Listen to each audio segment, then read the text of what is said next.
Assalamualaikum warahmatullahi wabarakatuh. Alhamdulillahilladzi anzalas sakinata fi qulubil mu'minin.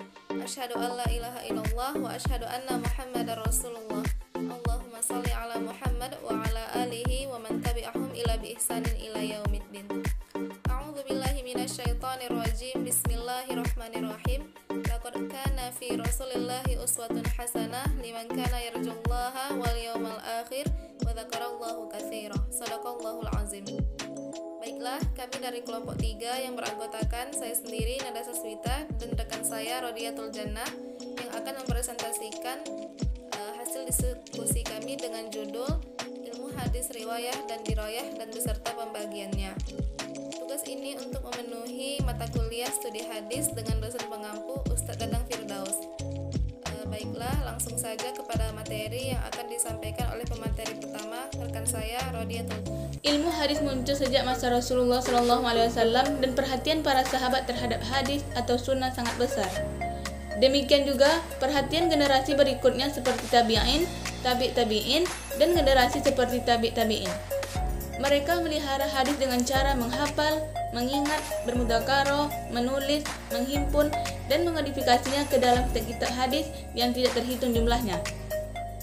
Akan tetapi, di samping gerakan pembinaan hadis tersebut, ada pula kelompok minoritas atau secara individual berdusta membuat hadis yang disebut dengan hadis maudhu atau hadis palsu. Para ulama bangkit mengadakan hadis yang beredar dan meletakkan kaidah-kaidah atau peraturan-peraturan yang tepat bagi seorang yang meriwayatkan. Begitu juga ilmu hadis tersebut, yang nantinya ilmu ini disebut ilmu hadis. Ilmu hadis ini kemudian terbagi menjadi 2 macam, yaitu ilmu hadis riwayah dan ilmu hadis dirayah. Yang pertama, ilmu hadis riwayah dan dirayah. Yang kedua, cabang-cabang ilmu hadis.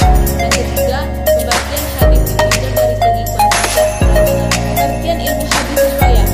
Menurut bahasa, riwayah dari akar kata rawa yarwi riwayatan, yang berarti an-naqal, memindahkan dan penukilan. Al-dzikr, penyebutan. Al-fat, pemintalan. Jadi seolah-olah dapat dikatakan periwayatan adalah memindahkan berita atau menyebutkan berita dari orang tertentu kepada orang lain dengan dipertimbangkan atau dipintar kebenarannya. Sedangkan secara istilah, ilmu hadis riwayah adalah ilmu yang mengandung pembicaraan tentang penukilan sabda-sabda Nabi SAW, perbuatan-perbuatan beliau, hal-hal yang beliau benarkan, atau sifat-sifat beliau sendiri. Dan dapat dipertanggungjawabkan di antara ulama hadis, ada yang memasukkan juga ke dalam ilmu hadis ini segala yang menunjukkan kepada sahabat dan tabi'in. B. Objek ilmu hadis riwayah. Objek pembahasan ilmu adalah diri Nabi atau bagian ar-Rasul, baik dari segi perkataan, perbuatan maupun ketujuan beliau.